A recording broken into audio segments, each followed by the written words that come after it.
I'd like to begin this video by just simply saying happy anniversary to the El Shaddai community.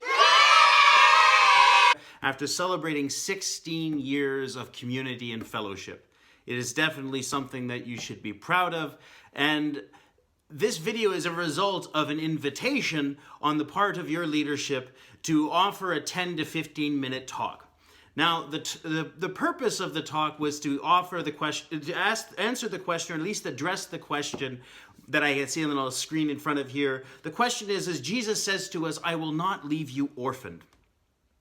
And of course, in this particular time, many of us are at home and not able to be a part of a community, and this is a common feeling. And so as a result, even though I am making this video specifically for you people of the El Shaddai community in Victoria, I'm also making it available to many, many others, because that actually helped me understand the question, or at the very least, find a way of expressing it. In order for the true shepherd to do his work, to fulfill his work, in order for the Father to truly adopt us as his children, we must also adopt for ourselves a maturity of spirit that is likeness to Christ. Being a child of God is not just the privileged experience of a spoiled child that says, well, my mommy and daddy think that I'm perfect. We actually have to be, as sons and daughters of God, we must actually be like the Son of God, who laid down his life for the world, who laid down his life for the sheep.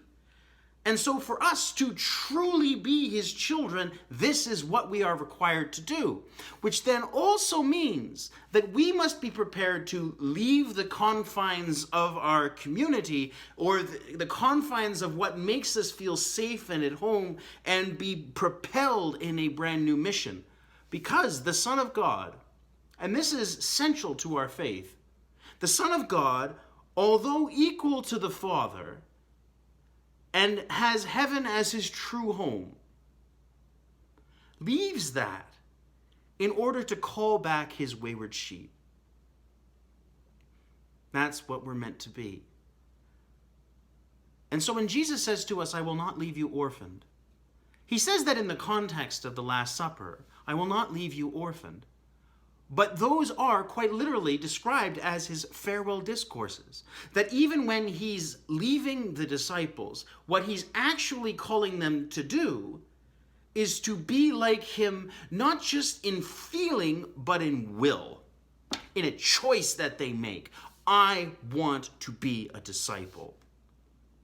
And so it's interesting that the development of a disciple is a lot like the development of a child.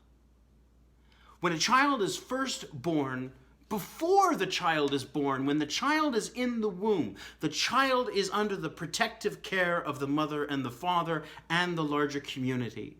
It's understood that the moment the woman becomes pregnant, she knows that she's carrying a life in her, and now it's her responsibility to bring that child to term.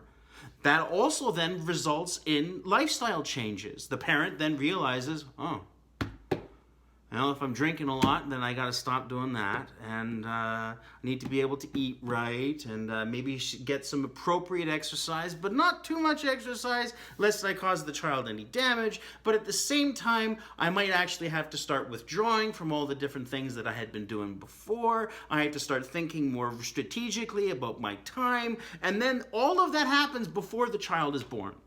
And then the child is born, and I mean this in the nicest possible way, your life is over. Your life is over. That previous life that you thought you had, it's gone. Because at a moment's notice, you all of a sudden become on call in the most demanding and important vocation than you will ever have. The tending and the caring for a human life. And that child will be entirely dependent on you. And because that child is entirely dependent on you, you are always wrong. The child is hungry. Well, you stop what you're doing, feed the kid. The child is crying. Well, tend to the child in whatever way that's appropriate. Either teaching the child to separate. Who knows I don't know how parenting works, and it's a tough job. I ain't telling you what to do. Anyway, you start realizing more and more that all those different things that you used to do have to stop, and all those things that you now need to do are built entirely upon the dependence of the child. Then this leads to another phase, where gradually you need to start building up the child so that they do not need you as much. When they reach a certain age, the kid says, "Mommy, Daddy, put my plate away." You got to get to the point when you say, "Put it away yourself. Do it." Now, this can feel weird because you spent all this time before building the habit of taking care of the child's every need. But now the child's needs are changing. The child needs to be able to develop in such a way that they actually form their own sense of personal responsibility. And this becomes a gradual process. And this is what's almost what I would consider the art of parenting. Because art requires an intuitive knowledge of what you got to do. Because every parent can't treat their children exactly the same. Some children figure certain things out quicker and you can leave them alone. Some require more care and attention in other areas. And just as Jesus says, the good shepherd must know his sheep, so a parent must know their child and say, "You know what, that lesson's too tough for them right now, but this one they might be ready for." And then, yeah, of course, I let the kid do this at 4 years old with this one, but this one's a little bit more ready at 3, or blah, blah, blah, blah, blah. Just in the same way, the way in which you treat them as they get older, like as a teenager, they would change depending on the situation of the kid. But what happens when the child becomes 16? One of the most important things to do with a young developing adult is to leave them alone.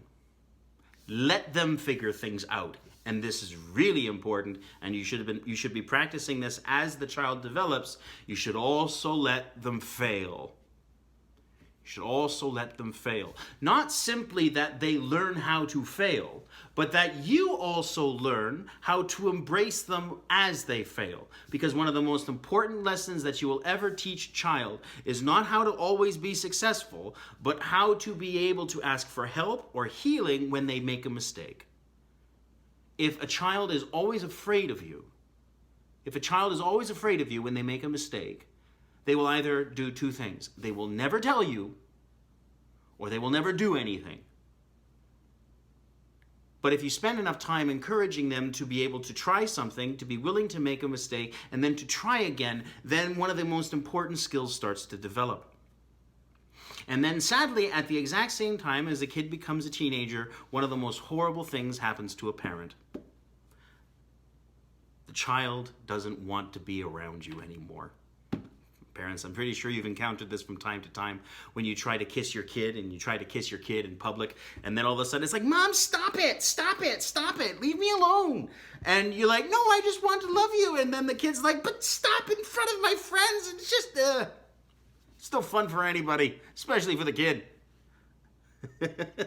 And for the parent, it's like, "But I want to love you. Why won't you let me love you?" And then the kid's like, "Yeah, but I already have your love. I'm worried about those people." And what's important is, even though the kid is, leaving mom and dad behind, they're not. It's almost like they've covered that territory. But see, this is the problem for the kid. Mom and dad love me, sure. They have to. They don't really have to, but they have to choose it, but you get what I'm saying. But the kid also needs to be the kind of person that a stranger would also like.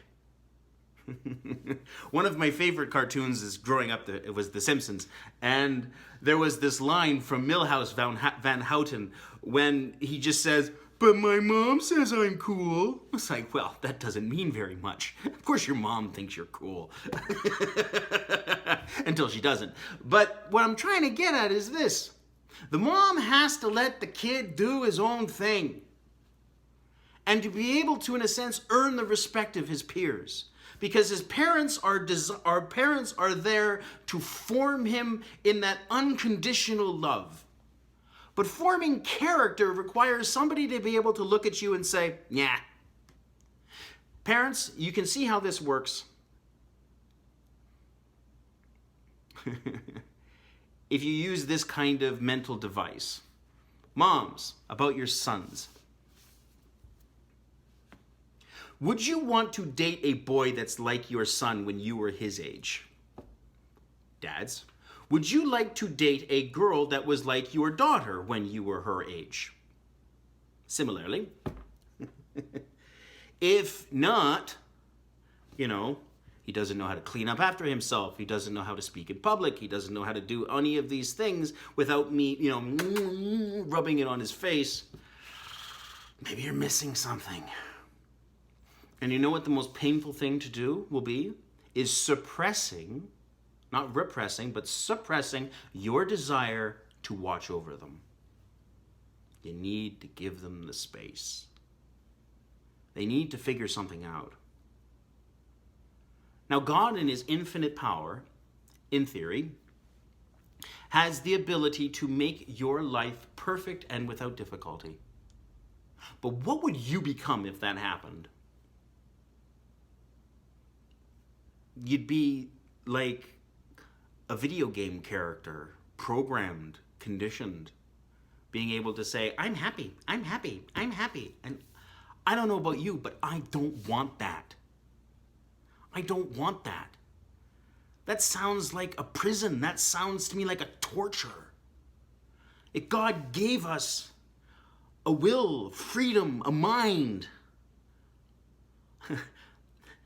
all of these things that he wants to bring to fulfillment, just as the greatest pleasure I imagine for a parent is to see their child independent and strong. In a sense, the greatest joy for a parent is to not be needed by their child anymore.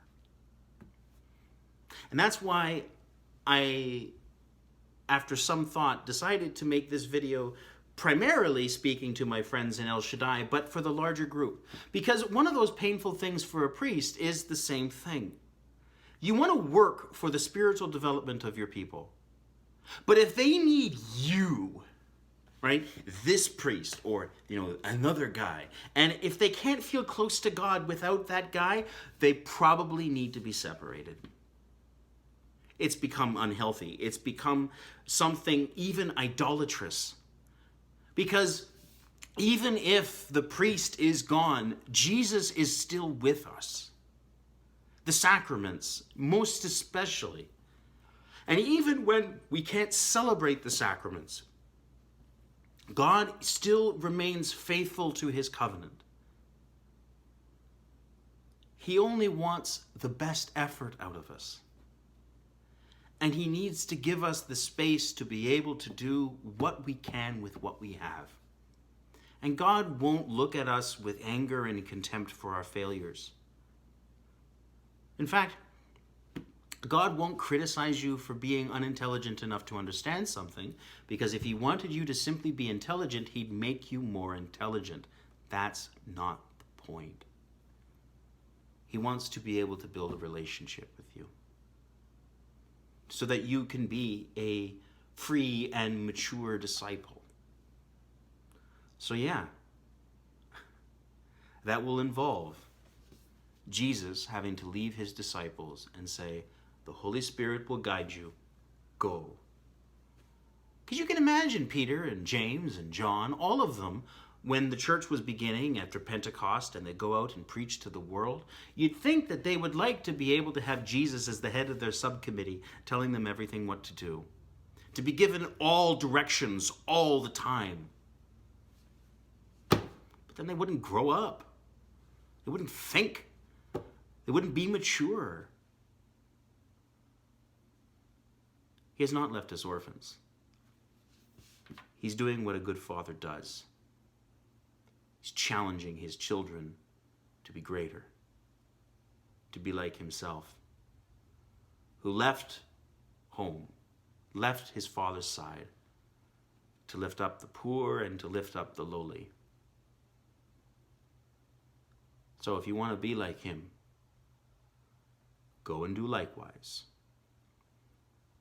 My brothers and sisters, Stay faithful, keep praying, and God bless you.